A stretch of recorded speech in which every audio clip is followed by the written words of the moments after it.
बिस्मिल्लाहिर्रहमानिर्रहीम। आज हम जिस मौजू पर बात करेंगे, जिस चीज़ के बारे में मैं आपको बताने जा रही हूँ, ये हर फर्द का, हर इंसान का जानना बहुत ज़रूरी है। ये हमारी ज़िंदगी का एक अहम हिस्सा, हमारी इन चीज़ों को जानना बहुत ज़रूरी है ताकि हम गुनाहों से बचे रहें। मौजू है कि हम बिस्तरी करने के कौन कौन से तरीके सही हैं, या किस किस तरीके से हम बिस्तरी करना जायज़ है और किस तरीके से हम बिस्तरी करना जायज़ नहीं।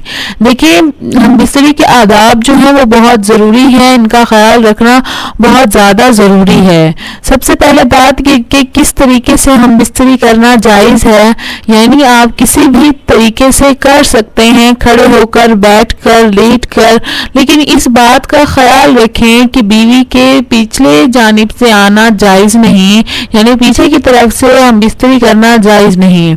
हम बिस्तरी का जो मकसद होता है वो ये कि बच्चे की पैदाइश, अब बच्चे की पैदाइश के लिए देखा जाए तो बेनिफिशियल यही है कि सिर्फ आगे से हम बिस्तरी की जाए, और जिसका डायरेक्ट कनेक्शन, वजाइना का जो डायरेक्ट कनेक्शन होता है वो बच्चे की पैदाइश से होता है।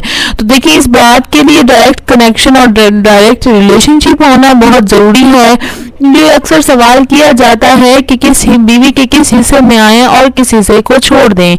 तो शौहर को चाहिए कि बीवी से बोसो किनार से शुरू करे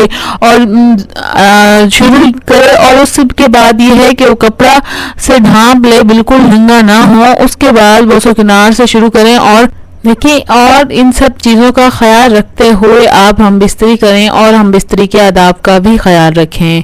ठीक है, उसके बाद जो बात हमारी अपनी करने की है कि अगर हम ये सब बातें यहाँ बता रहे हैं तो इसमें आपकी भलाई और आपको सही और जायज़ और नाजायज़ चीज़ों के बारे में बताना, अगर ये हम अपने मकसद के लिए कहें तो ये गलत होगा। लेकिन आप देखें कि सिर्फ जो है आप अपनी की जाने वाली गलतियों के बारे में जान सकें और जायज़ और नाजायज़ चीज़ों का बारे में जान सकें।